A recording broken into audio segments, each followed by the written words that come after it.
What do all successful travel YouTubers have in common? They've mastered these 20 essential soft skills. I'm Chris, this is Yellow Productions. I do travel guides that are fun, informative, entertaining, and this video idea came from Alex, who left this comment on my video all about my editing workflow. It's really long, so I'm just going to paraphrase this for you. Alex said, hey Chris, thanks for sharing your technical tricks of the trade. I think the real requirements for being a travel YouTuber come from the myriad of human factors for long-term success. I'm now skipping to the end where Alex says, I wish someday you would share your insights and experiences in regards to these human aspects of the business and lifestyle of being a travel YouTuber. And so that's what we are doing today. Alex, thank you for the suggestion. Now in this video, I'm going to have special guest co-host along with me, Samuel Jeffrey from the channel Samuel and Audrey's Travel and Food Videos. Actually, I interviewed Samuel a couple years ago when we were in Korea, and I posted this interview over on my other channel, the Office Survival Guide, about what it takes to be a full-time travel YouTuber. And so I took some cuts out of that longer form interview to share today in this series because I thought a lot of the things Samuel shared over there was really good and applicable for this discussion. So the first soft skill that I think travel YouTubers need to have is they need to be patient and need to have perseverance. Okay, now these are two different things. You will often have people say, well, to be a YouTuber, you need to be patient. And by the way, this video is not just general to YouTubers, it's specific about being travel YouTubers, but being patient and persevering is something that all YouTubers need to have in common, and something that every YouTuber says is that success for 99.9% of YouTubers did not come overnight. It came over many years. In my case, I've been doing this in 2008, and it took probably many years just to have my first 100 subscribers. I think the first people that were watching was my mom, my dad, and my girlfriend at the time. I had to convince her, arm wrestle her to subscribe to the channel. But you have to be really patient because it takes a long time. But also perseverance, you have to be willing to stick to it. And I see a lot of people start YouTube channels, particularly travel channels, because everybody travels and they say, hey, I could do this, I can travel, and I can make videos about it.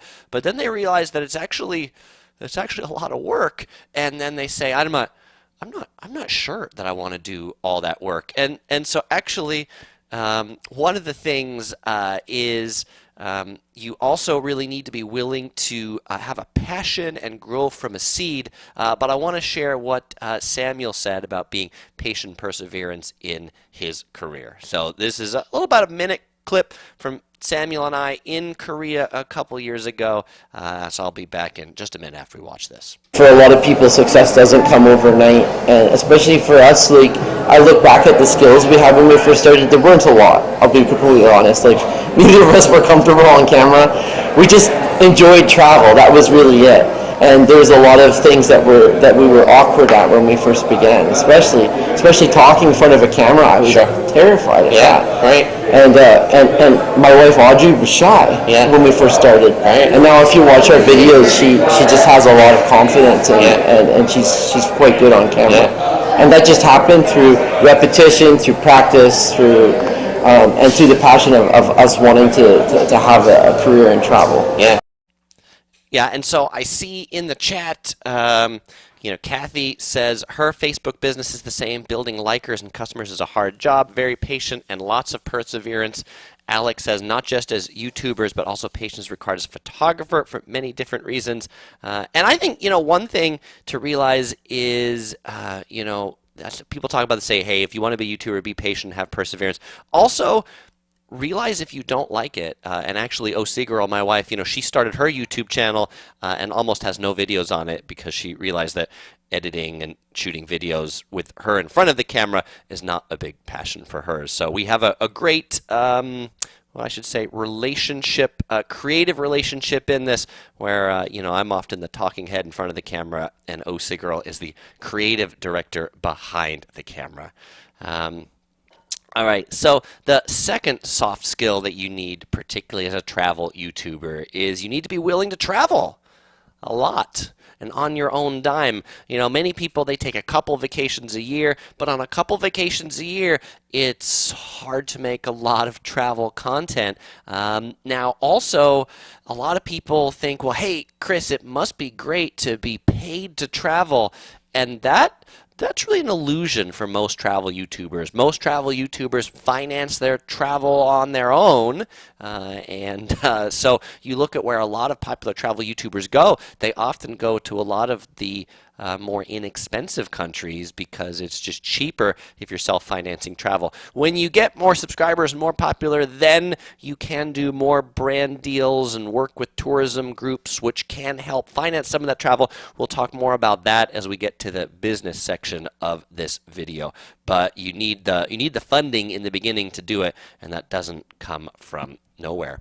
The third soft skill is you need to be willing to explore when you travel and go places that there isn't good content on, maybe places that other people don't go. So when OC Girl and I travel, we absolutely look at what YouTube videos are out there, what's popular, and then what we think might be popular but that there's no good content on. For example, in Singapore, there's this place called the Hao Par Villa.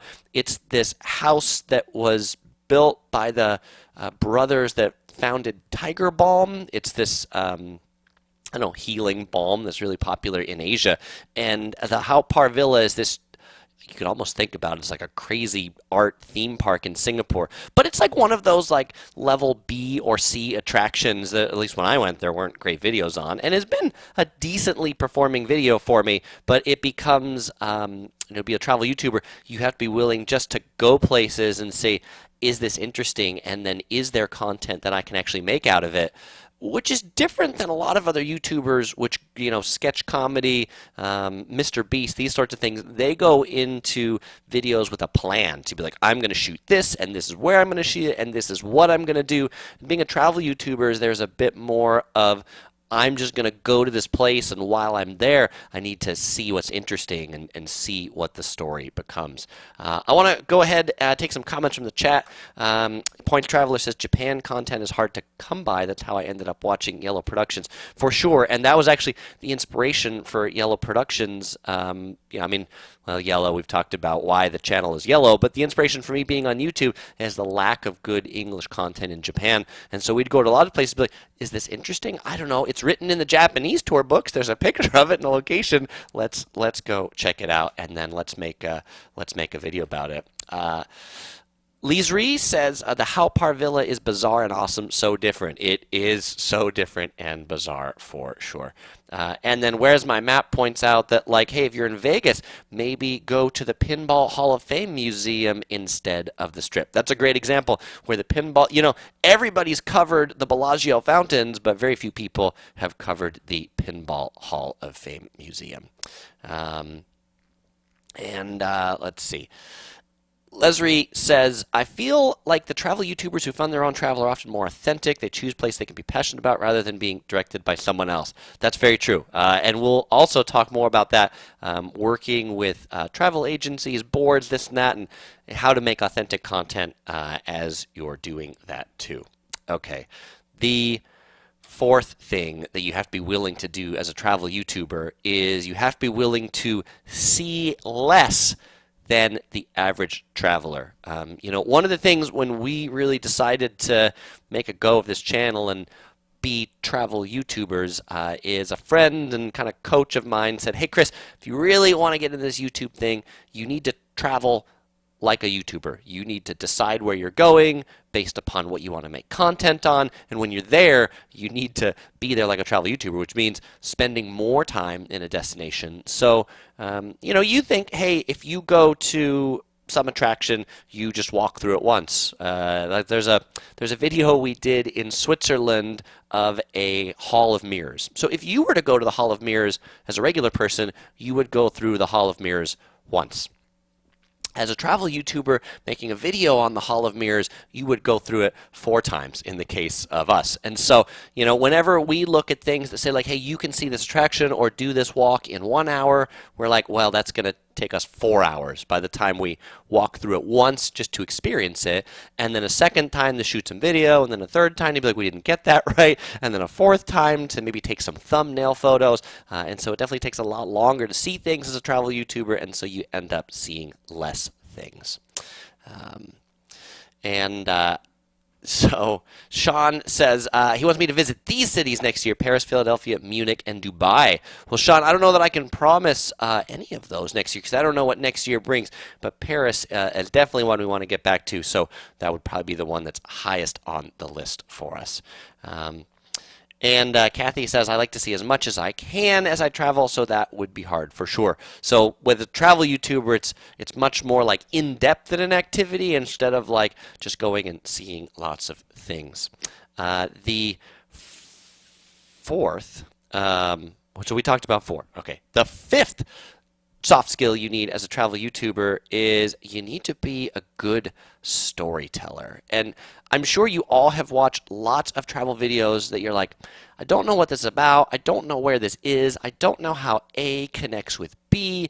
And so this can be, in the case of my channel, orally, right? To spend a lot of time talking on my videos. There's other travel channels that I might call in the wanderlust category, which might have no talking at all, but just paint a really great visual postcard with waterfalls and drone shots, and you're like, oh, that's amazing. And they can tell a story just by the visuals. But there is a learned skill to say, how can I take these experiences and these videos and then package them together in something beginning to end that people want to watch all the way through, and that this scene connects with this scene and they make a lot of sense. You know, even when I do my 20 things to know before you go to Tokyo, I'm spending a lot of time trying to connect item number 12 to number 13 to make sure that there's like a threaded story through the 20 items.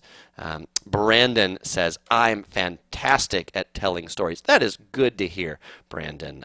You know, what stories? Ghost stories, perhaps, like around the fireplace, you know, or maybe poetry. Here's a poem that my dad taught me. In days of old, when nights were bold and toilets were not invented, you'd lay your load in the middle of the road and off you'd go contented. There you go. That's a great story for you today. And the other thing about being a storyteller, and I really figured this one out when we were on this trip in Korea that I was talking with Samuel, is every YouTuber has a different audience, and so every YouTuber tells a different story, right? So you all that come here to watch Yellow Productions, ostensibly you come here because you like the story I tell, the way I tell the story. If I all of a sudden started telling it differently, you'd be like, this isn't what I came here for. And so it's actually possible to shoot a same place as another YouTuber and end up with a completely different video. When we were in Korea with a whole bunch of other YouTubers, we all went to the same places and all made very different videos because we all saw the stories about that place in a different way. Now, something about YouTube is a lot of people have a misconception about what it means to be a YouTuber, that it's easy and that the videos just magically appear. I want to share with you what Samuel said about this misconception about videos just kind of magically appearing on YouTube. For this particular one is that we don't work very much. It's just like the videos. That's the misconception. That's the misconception. Exactly. Right. Exactly. Yeah. Is that kind of the videos just sort of magically appear. Right. They don't. I don't think that people really understand the behind the scenes aspect of it. Yeah. The amount of research it takes to make a video, the resources it takes, the amount of editing, then the SEO that goes into writing a description, tags. Yeah. Then when the video actually comes out, responding to comments, trying to manage a community that's growing. It's just and then you have all these other things such as, you know, you're your own small business owner essentially, so accounting and all these other things. Unless you're outsourcing that, you're kind of doing it all. Yeah. You're taking on many roles aside from just creating the videos. And I think that's probably the biggest misconception. Right. For no, sure. That's great. And just to give you guys a bit of context, right now it is 10 p.m. Friday night in Seoul that we're shooting this video. Yeah. And yesterday was a day that's, what time did we start yesterday? We were officially woken up by drums at 4 a.m. Yeah. I think the lights came on at 5 a.m. Right. And then what time did we get back to the hotel? And Like what time was the end of that day? It was close to midnight. Yeah. So that was a long day, but in all fairness, it was very fun. It was. It was fun. But if you still long. long. If you're to look at it technically from a work perspective, we did go from 5 in the morning till midnight, and that does happen at times for sure. Yeah. Sometimes we work really long hours, and yeah, absolutely.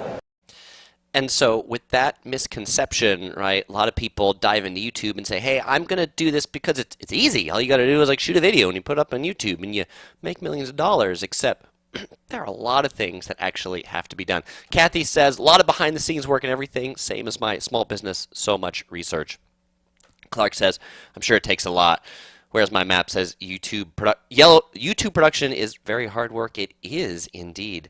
And Chase says, I really enjoyed your Korea videos. Awesome, Chase. I appreciate it. Well, Kathy asks, what are you drinking today? That's a great question because I am thirsty now. So let me show you what I'm drinking today.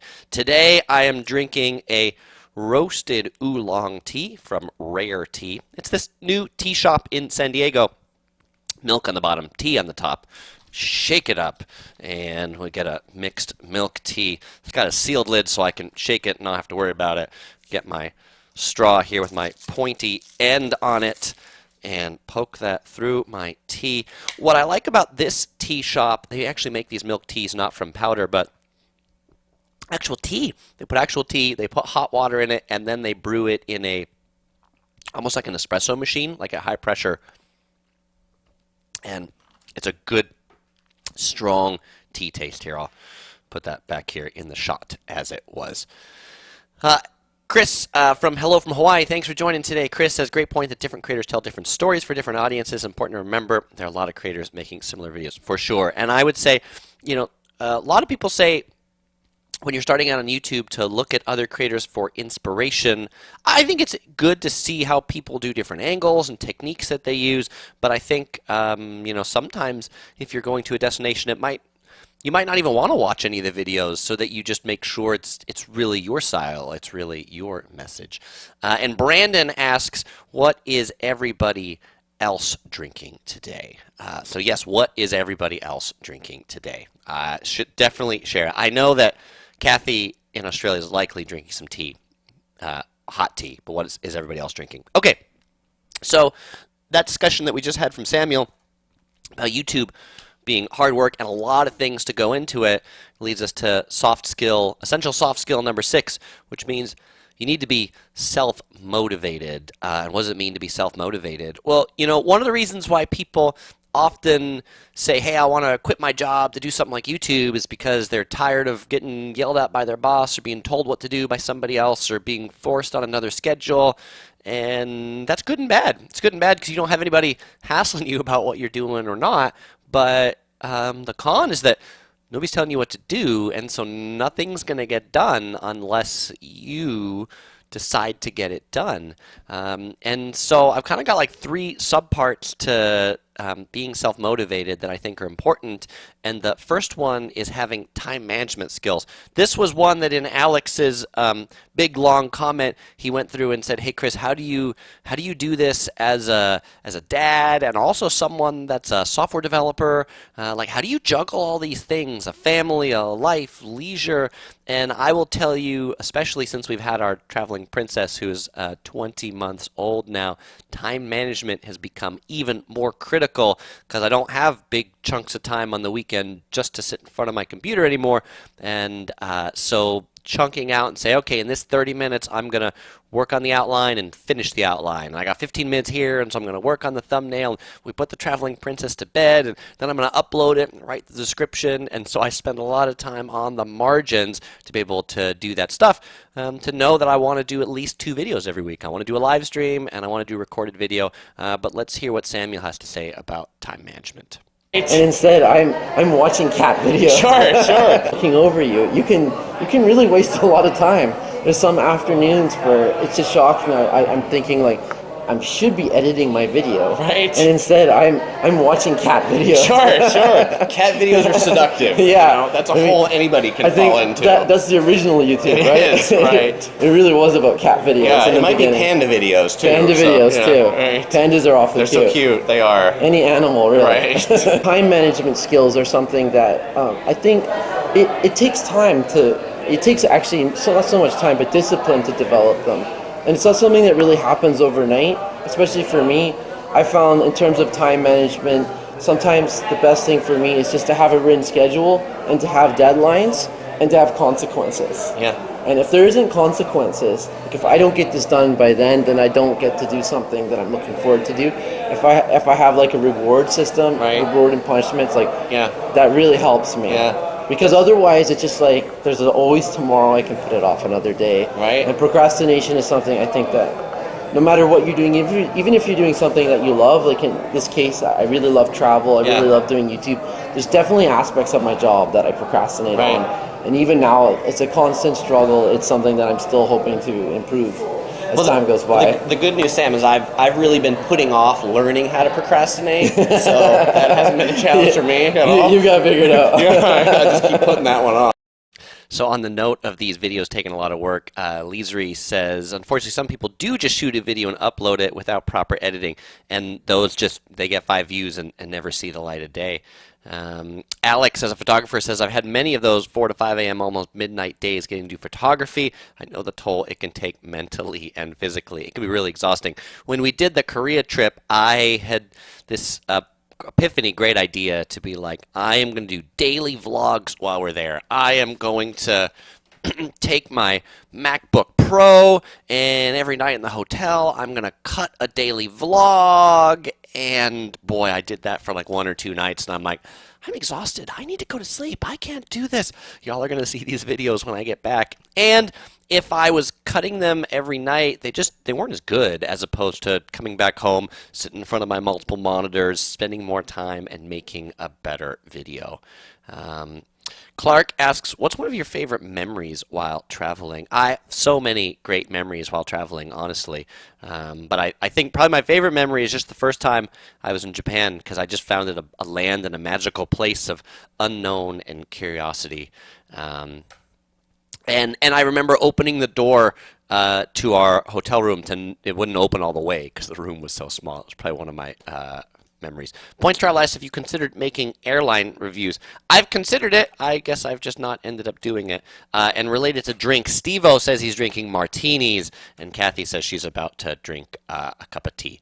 And Gilberto says, with planning, I suspect you use Gilberto's very detailed in this, the 5W2H method, who, where, when, what, why, and how much. How and how much, I probably do that just maybe without thinking about it, maybe just being taught from all my like English classes as a kid or something about how to, I don't know, write good literature. They're just the things I want to know. And then as Gilberto says, I do always want to tell people where the restrooms are because that's something I want to know. So that's often just kind of how I look at putting things in videos, to be like, what did I want to know before I went to this place, and how can I share that?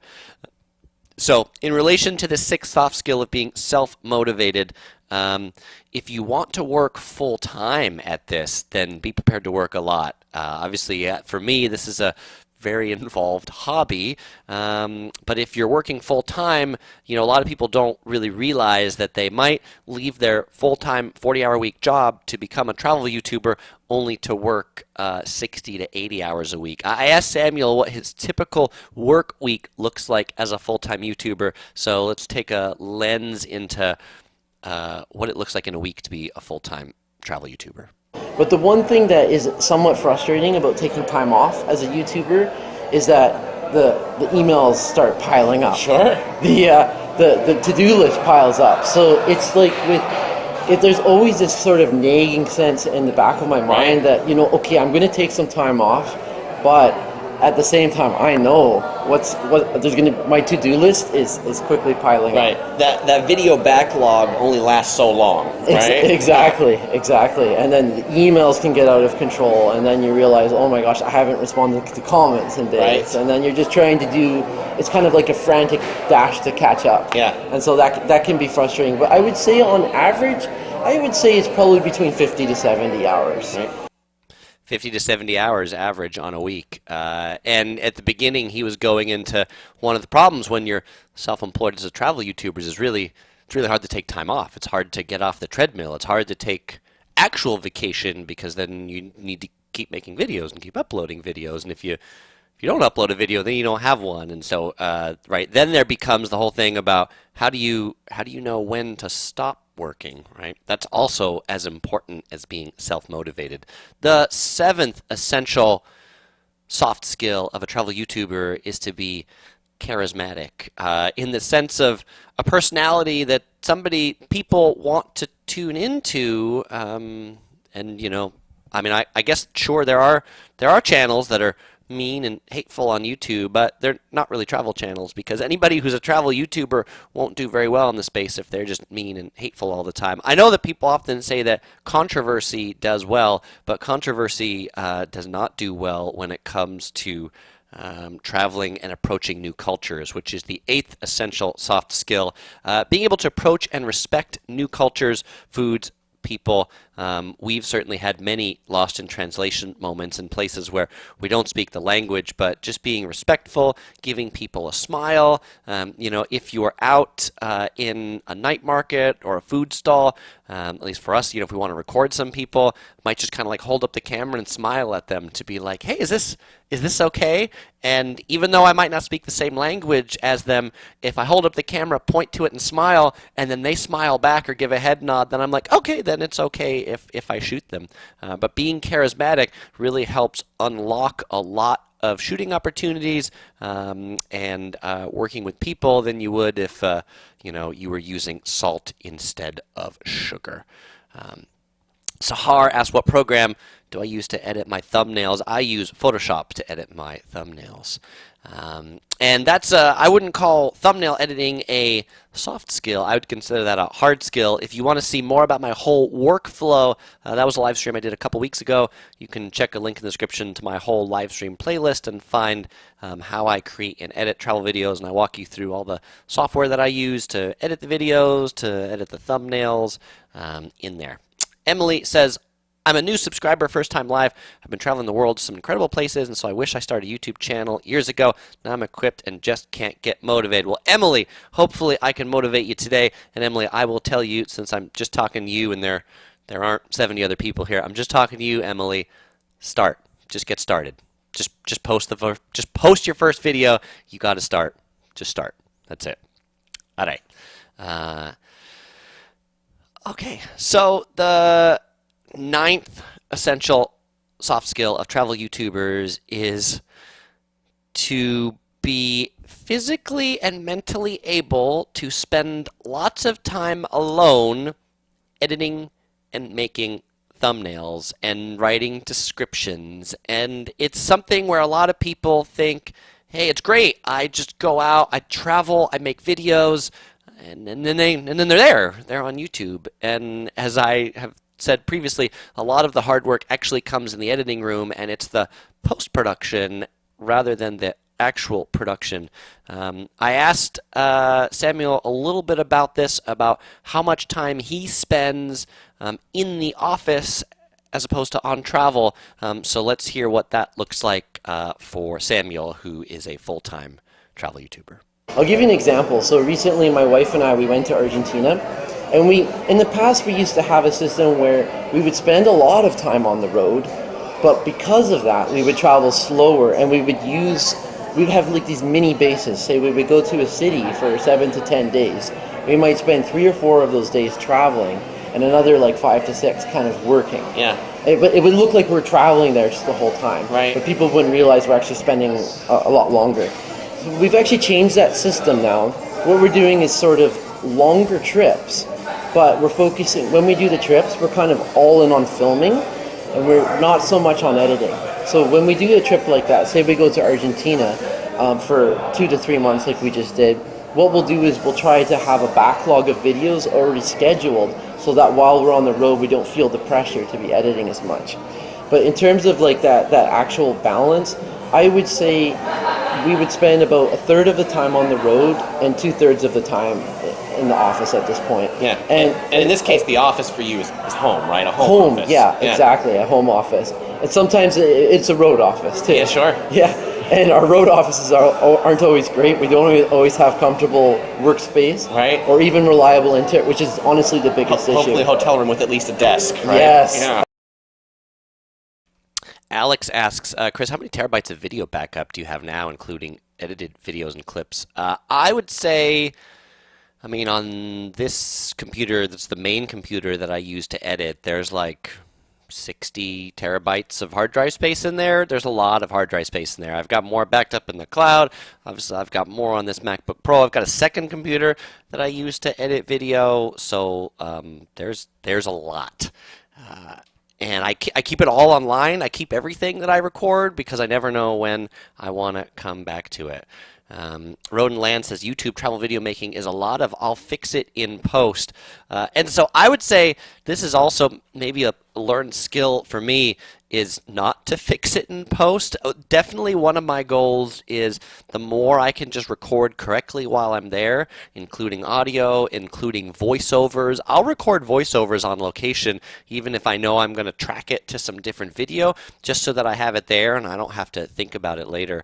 It's something that I learned also on this Korea trip when I was with a whole bunch of YouTubers, including David's Been Here. And both David's Been Here and Samuel, they have this workflow just like we sort of do now, which is we travel, we just shoot, and David's Been Here. He shoots everything like chronologically, so beginning to end as the vlog, so that his clips, he can just do that, put the B-roll over it, so that he doesn't have to spend a lot of time looking for clips and all those sorts of things.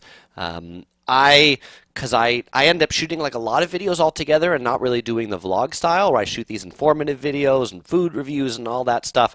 For me, having a good outline really helps because when I've got that outline, then I make sure I shoot all the clips in the outline. So generally when I come back to look for the clips, I will have a clip for each major section in the outline that I knew I wanted to shoot. Even if I don't know what I'm going to say, I know I'm going to say something about transportation, so there's going to be a clip about transportation. And whereas my map agrees with that, better to get it right than fix it in post. And Scottman895 Travel says, I'm starting to record more voiceovers on location. It's been very helpful. That's a great time saver to do. And Scott also says, I follow similar practice not edit videos until I get home from traveling. Roden Land says, your videos seem to be more to the point and not a lot of sale of a place. I guess I'm not selling any places, but I would say fixing it in post and doing a lot of things in post. When I first started this channel, I spent a lot of time just trying to organize my thoughts of what I did while we were there because I was more just like shooting from the hip as opposed to at least kind of going from a general outline. And if I change the outline while I'm there, then I in Google Docs, I've got everything that I can like access them on my phone, so I'll actually update the outline in Google Docs so that then when I get home, I can look at that and be like, oh, where was that? Where is clip 17? There should be clip 17 that I had in my outline. Okay, now this leads us to the 10th essential soft skill of travel YouTubers, which is you need to be organized to do certainly all the editing stuff, but also to be able to build and plan a detailed travel itinerary. You know, there's a lot of people that like to use travel agents, and I would say travel agents are like the bane of travel YouTubers. You know, I gotta get to a place, and I gotta get there at 6 a.m. And how do I do that? And there's this bus that leaves from this place, and it leaves at 5:28, and I gotta connect to this one because again, travel YouTubers are likely going to places off the beaten path. So there's a lot more of that.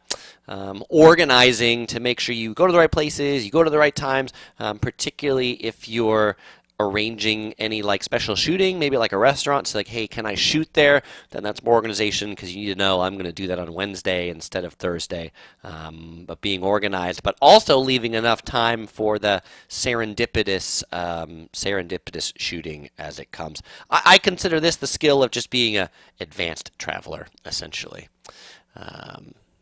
Okay, and so looking at skill number 11, the 11th soft skill is you need to be willing to always learn and always improve because YouTube is always changing. This is not a game that you can just make the same videos from the day you start to the day you end, unless that was 2 weeks from the time you started your channel and you're like, this is enough for me.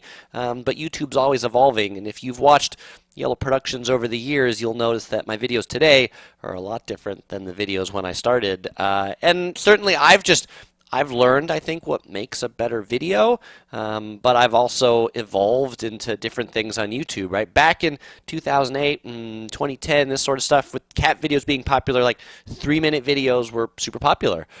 3-minute videos on YouTube today don't do very well. 5-minute videos, even of mine, don't do very well. Like, my best videos are between 10 to 15 minutes long, and I think that's just because certainly I've cultivated an audience that maybe likes a bit of my longer form content, but also, right, YouTube has changed how they reward views, looking at watch time, and so videos that people can watch longer do better. And there's a lot of people that would say, Chris, hour-long live streams is ridiculous. Nobody wants to watch a hour-long video about something. Can't you do that a lot faster? But there's many of you that like these live. I hear from many people who also like to listen to them while they're driving or like to listen to them as podcasts. And I think for me, this is a format that not a lot of other travel YouTubers do. Maybe Q&A or let's talk about stuff, but just kind of a prepared, focused 1-hour session about, we're going to talk about a topic and go through it. So I like to think I'm bringing some new value to this space. But I think that's something as a travel YouTuber, you always have to look at what are those new things to do, because at some point the old things just won't work anymore. Brandon says, I always prefer a longer video anyways. Thank you for that, Brandon, assuming it's like a good video, right? Points Traveler asks, do you ever take a vacation without filming to take a break from it? Rarely will it be like a vacation trip without any filming. Like if we go places, I usually have the camera with me and we're usually filming something, but we will take days that I don't film anything, usually like the arrival day, the departure day, maybe a day in the middle I don't film anything. So like when we did our last trip to Japan and we went to Fukushima and Tokyo, we visited like Sendai for a day in the middle. The only thing I shot in Sendai was a review of the hotel. I didn't shoot any other city content in Sendai, so we're only there for a day, and I just really want to experience it rather than trying to fit in a lot of shooting time, because it would have meant we would have seen less of Sendai because we only had that one day. And Rodent Land says, your live video worked great for me to catch up later. Great. Escaping the Empty Nest says, do you think one longer video once a week or 2 shorter videos twice a week is better for a new channel? I'm going to answer it this way, Escaping the Empty Nest. I would say spend the time on making what you think is the best content. If it's going to take you more time to edit a video so that you have a better video, then I would say publish one better video once a week.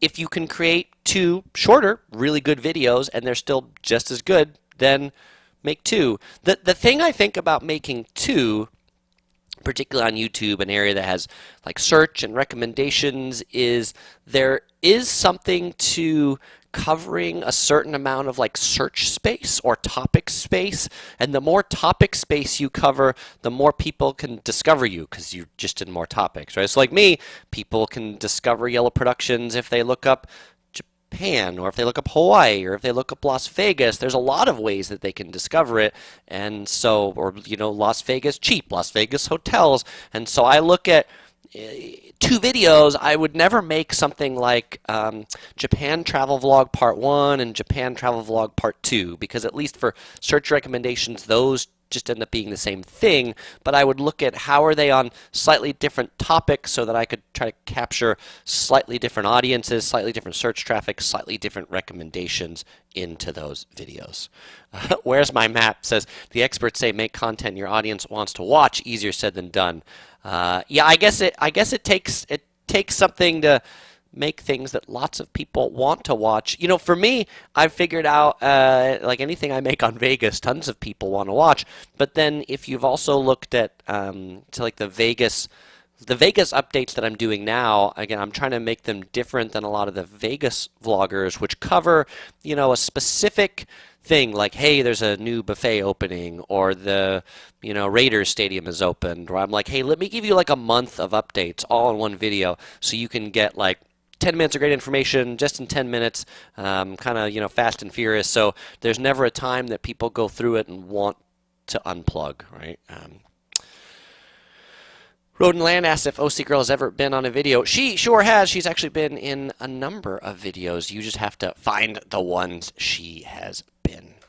If you watch my video, if you watch my live stream on what it's like to be on Japanese TV, you'll find some clips of her in there because she was shot by the Japanese news crews while we were in Japan. Ram asks if I've taught myself video editing. Yes, I would say I'm all generally self-taught, but yes, I've also watched editing videos on YouTube. Not really like general ones, but I mean, there are some channels I'm subscribed to just for like tips and philosophy about editing, but since I started in 2008, there weren't that many of those channels back then. Okay, the 12th soft skill you need as a travel YouTuber, in addition to just always learning and improving your videos and video style, is also always researching and upgrading equipment. This means having a bit of technical background and understanding or desire to learn so that you can say, hey, what are the tools of the trade? What's better? What are the new things? What work together? Honestly, the whole camera, microphone ecosystem is not super straightforward, and so coming up with a set of things that work well and work well for you, and then constantly evolving that set of equipment so that you kind of stay on the good quality forefront of YouTube is something that all I would say really effective and popular travel YouTubers do.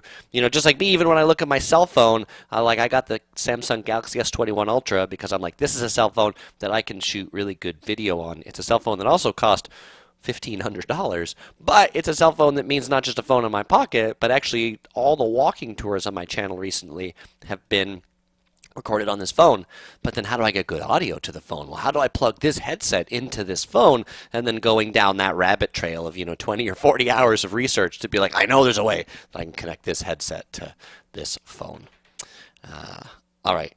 And in addition to like researching equipment and understanding it all, then as a travel YouTuber, you have to carry it with you. A lot of people, when I talk about the camera I use here when I'm at home in the studio, this is a Sony a7S III, one of Sony's kind of top of the line DSLR cameras. It's really heavy, and so I don't travel with this one. I only use this one around the house or locally when I can have a tripod, because you have to lug all the equipment you want to use with you when you're traveling. And so let's see what Samuel says about the dangers or pitfalls of carrying lots of video equipment with you. One of the challenges I've had with my health a couple years ago, and I think this is because I carried a heavy backpack for quite a long time, and I was crouched over in the hotel rooms, is that like I had a problem with my neck, and I think it was from not having a very good office space. Yeah. But now it's been fine for a couple of years, so I'm very pleased about that. Awesome. But one of the changes I made was I no longer carry weight on my back. I have a rolling suitcase, and that seems to make a very big difference. Yeah, and so I spend a lot of time too looking at how do I carry things that are lighter, how do I carry less, how do I have good ergonomics. Much like Samuel, I've also had back issues, which if you've heard me talk about my chair is why. I don't know if you can see this. This chair, it's like a $1,500 office chair. Why? Because I sit in it all the time, editing videos when I'm back at home. This is the Herman Miller Embody chair. It is the best office chair ever. If you have back issues, it's a great investment for not being flat on the floor in back pain. Okay, the 13th soft skill that the 13th essential skill of travel YouTubers is to be able to understand their analytics. YouTube gives all these like metrics about videos, watch time, duration, how many like click-through rate, and so being able to look at that and understand it and do something with it, right, is like it's an art and a science. And I would say, so like here, because this focus on this, right? This are some of the analytics for my recent video on Lei Shrimp Ramen. And you can see how many views it had in the last 48 hours. Total watch time. I lost 9 subscribers from that video. Actually, it's fairly typical. Every new video I publish, people leave. You can see I've made $5 right there on that video. But then it's got a whole bunch of other things about like, click-through rate. How many people click through it? So this one actually has a really low click-through rate, which tells me that like the thumbnail isn't very good or the title's not very good. You can see like how people find it. You can see how what percentage of people make it through the video, how many people liked it. You can see the audience breakdown, where they're from. Anyway, going through, I spend a lot of time in the analytics to try to say, what did I do right, what did I do wrong, and then use that to improve. But then with that, I got to spend a lot of time just kind of like decoding all of that. Rodin Land says it seems like a different language. It is a bit of a different language. Eric also says you got to learn the analytics. And the Uniplex says, I could never be a YouTuber. I hate hearing and seeing myself on video. OC Girl feels the same way. That's why she doesn't like to be in front of the camera. And I would say for me, learn skill to speak more clearly, to speak with less ums and less ahs. As I watch myself, I'm like, oh, did I do that? Did I do that that way? So for me, actually watching myself and reviewing it has helped to me, I feel like, become a better personality on screen. And Brandon says you have to keep your body in great physical shape to do travel and carry things around, for sure. Points Traveler says, do you have a separate workspace for your job than you do for your YouTube editing? Short answer is yes, I have different computers that I use for my software development job versus for my video editing job. I generally do it in kind of, like I got a couple spaces that I do stuff in. That's why you see me shoot in a few different spaces. But yes, it does help to have just a different physical place to kind of be in that mindset about like, this is my video editing place, this is my live stream shooting place. And so like I edit videos over here, I do live streams over here, I do my software work over there. So yes, I think that's useful. Simon asks if I've run into Pompsy in Vegas. I have not run into him in person, but we did a great collab a few months ago that was a lot of fun. The 14th skill of travel YouTubers is to be able to take petty criticism. Boy, you know, putting up videos for the entire internet, the comments that come on some of these videos can be pretty rough. And I know there's a lot of people who just they can't take it because they're, you know, fragile snowflakes. And I mean that in a way not to just, there's people that are sensitive about it. And so being able to be an internet personality means you also have to realize that the trolls are more vocal than the people who actually like the videos, right? For every 10,000 views, I'll get one troll comment that's like hateful or meanful or spiteful, and I just know that those people are mean little trolls that live under bridges, and so I don't feed them. But I also think that travel YouTubers need to improve on good criticism. So actually, there have been some people who leave comments that are like, Chris, your audio, it's too compressed or it peaks or whatever. And I'm like, in that case, like it might have been a thing I actually didn't notice. Like, hey, thank you for that. Now, there's also some people who say, well, Chris, I can't stand it that you drink on your live streams. For those people, it's just too bad. It's just too bad.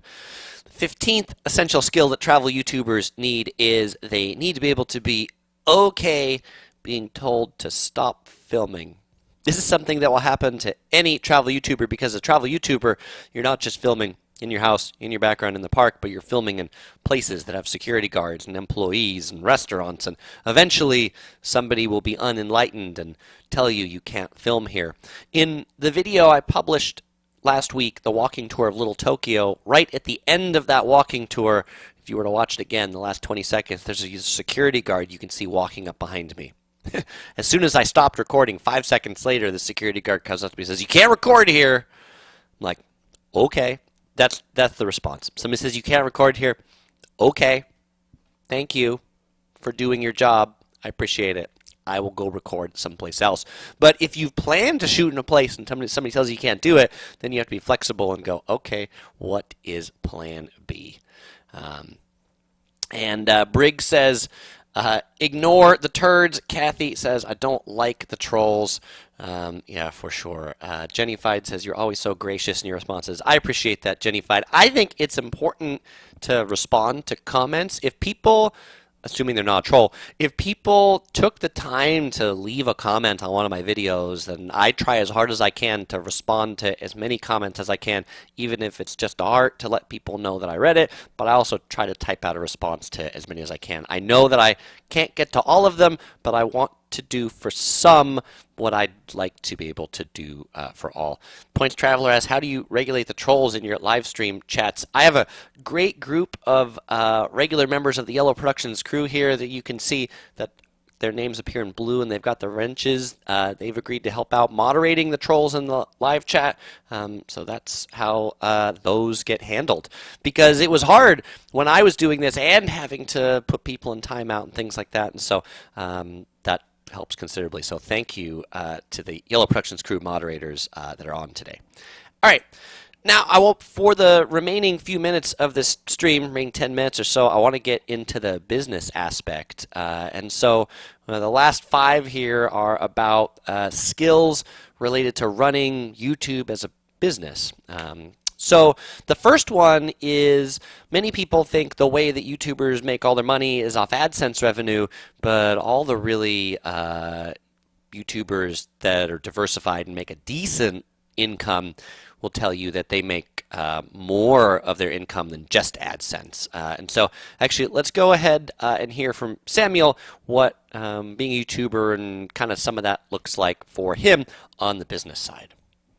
When people talk about income and YouTubers, people often say, oh, well, I get AdSense, I do brand deals, I get sponsored videos, Right. I get, affiliate links. Like, would you say AdSense is the major source of your income from YouTube? Yeah, at the moment, AdSense is, and it's definitely the most consistent form of income, because those other ones, like for instance, brand deals, they come and go. Yeah. Maybe you get something that you're really excited about, but once that's over, then you can go from literally whatever that deal was to nothing. Right. Overnight. Yeah. And so those are also things that you can't really control.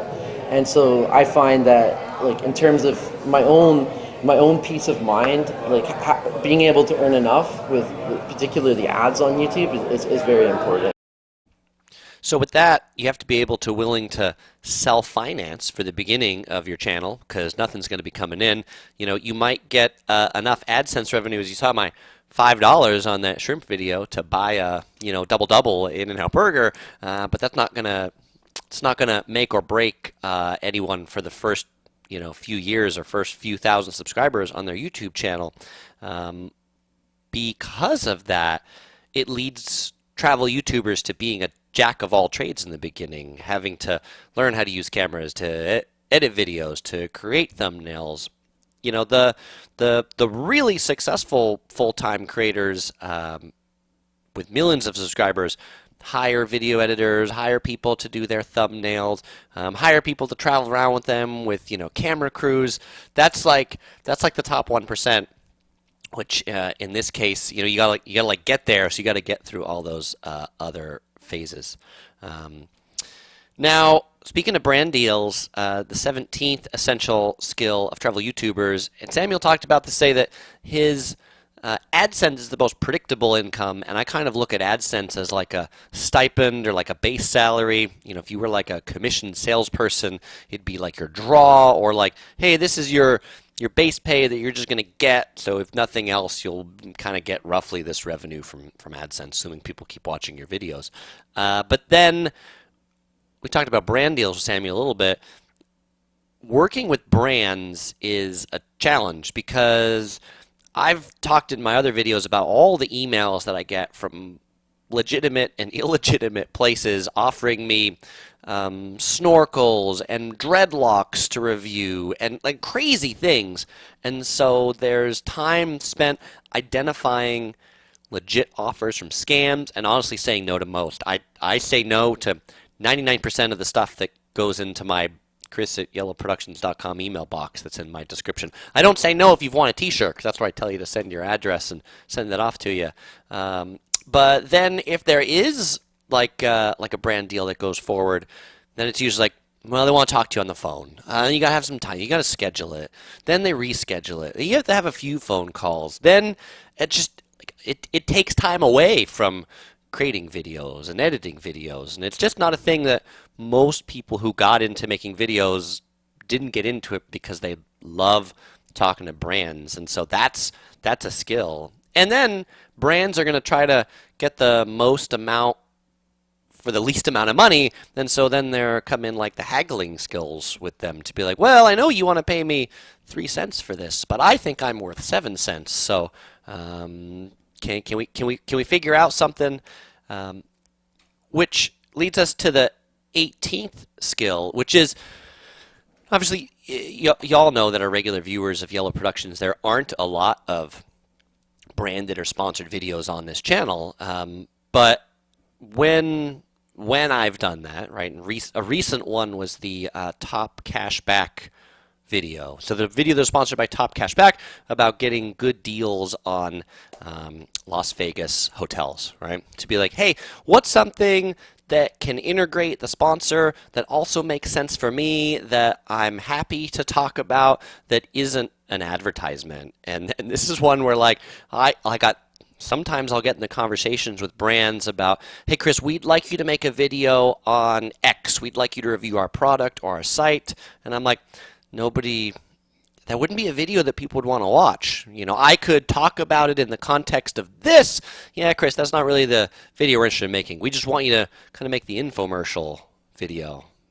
Well, it's not the video that I'm interested in making. You know, but if you want to help me finance the videos that I'm interested in making, that then people would have interesting content, right? And so this is much different than just making videos on your own. You know, what I've heard from a lot of YouTubers that do a lot of brand deals is they're like, I actually want to be able to make all my money from AdSense so that I don't have to have those conversations with brands.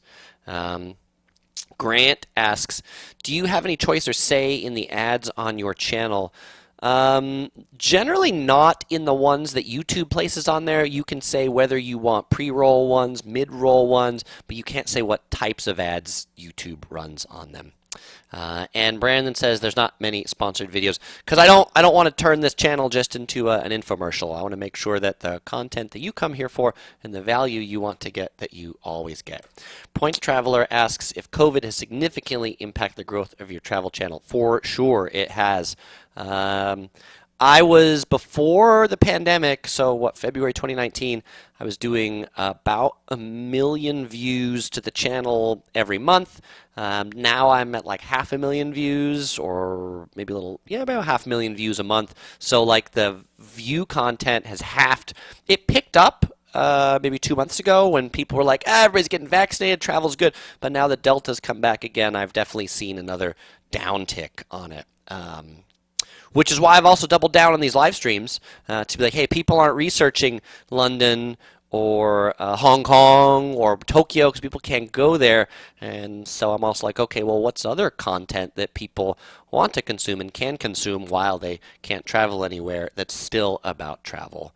JMN asks, how do you gauge a successful video? There's a number of things to look at, but I just look at, how many people view it quickly. YouTube gives you metrics to say how successful one is from another, but I look and say, like, audience retention wise, I say if my audience retention is at 50%, meaning like half the people watch at least half of it, that's pretty good. I look at my click-through rate to say if like 5% of the people click through the video, that's pretty good. So that's how I gauge success. The Uniplex asks if my Floby video did well. It did okay. When George Clooney came out that he used the Floby, then it actually picked up quite a bit. So sometimes I make videos that don't do well right away that then get picked up a year later. So that one, in the end, I think did decently. Jimin asks if I have a minimum length or maximum length for video. I really generally won't do a video less than 3 minutes. I don't have a maximum length. Maybe maximum length is an hour or a little over an hour, which is what this one's going to be like. And Leesery says the Top Cashback was good as it opened up a benefit to the viewer. Yeah, and that's always something I try to do too, to be like, hey, if I'm going to do this, is there something I can offer to people so that it's not just a slimy advertorial.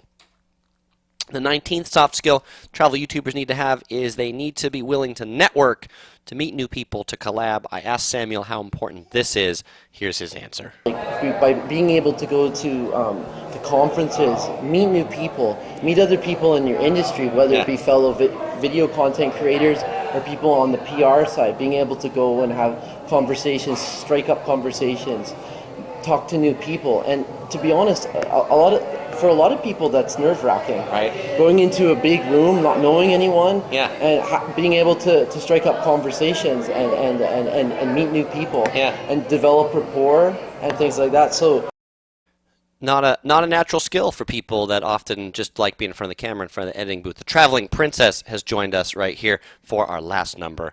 The last number is number 20, which is that travel YouTubers eventually, when they reach a certain level and work with tourism boards or tour operators, need to figure out how to get useful content out of those sorts of deals. And I say that because travel agencies, tour operators, tourism boards generally have this notion of a fam tour, which is what they do for travel agents, where they get like a lot of people on a bus and they just like bus them around, and that doesn't work well for YouTube. And so it's also important to like be able to say, explain to like, hey, this is what I do, this is how I do things, this is how I can make a good video for you and me. And I know it's not really what you were thinking, but if we actually want something good, then this is what we need to do. Briggs asks if we do any staycation reviews. I don't know, I mean, staycation, maybe I've been building out my California content. You know, I've done like our glamping thing in San Clemente. They're kind of like staycation reviews. So I've got hotel reviews in San Diego and LA, which are kind of like staycations. So I would say we've done some of those. Alex agrees with me and says I've been highlighting some of the best things to do around here. So Alex knows my videos pretty well. Sean asked if we visit Munich, will we drink beer in Oktoberfest? We did visit Oktoberfest at Munich. Sean, if you haven't seen my Munich videos, you should check them out. And we did drink beer. We could not get into a beer tent, though, because we had to have a reservation. All right. The Traveling Princess wants to reach to these buttons, which probably one of them stops the live stream. So we should proceed to the event that we always have in one of these. Yes, it's the time you've been waiting for. It's time for the giveaway. Okay, it is giveaway time, and to win a Yellow Productions Crew shirt that I give away in every live stream, you'll get a yellow one. If you want a kids one, I've got like toddler ones too. They don't come in yellow, but they come in white.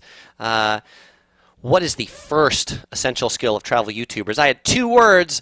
They both started with the letter P. If you're the first person to put both these skills together that start with the letter P, then you will win a Yellow Productions Crew shirt shipped to you anywhere in the world. While we are waiting for people to take those things, I'll take a couple last questions.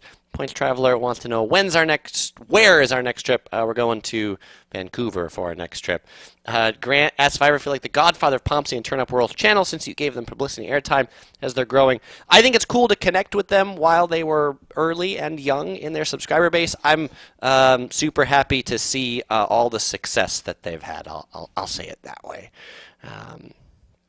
The Uniplex says she is so cute. Thank you, Uniplex. Okay. And Alex says hello to the Traveling Princess. Traveling Princess, wave to Alex right there. Wave to Alex. Good. Could you say hello? Say hello. There you go. She said hello. Say hello. Okay. There we go. Hopefully you heard a hello there. All right, right here. Boom. And now we have a winner chicken dinner. All right, the first person to get the right answer and spell it correctly is Chris from Hello from Hawaii. Congratulations, you win a Yellow Productions Crew shirt. Chris, let me know what size you want, and I will get it over to you. You know my email address. You'll find a link in the description below.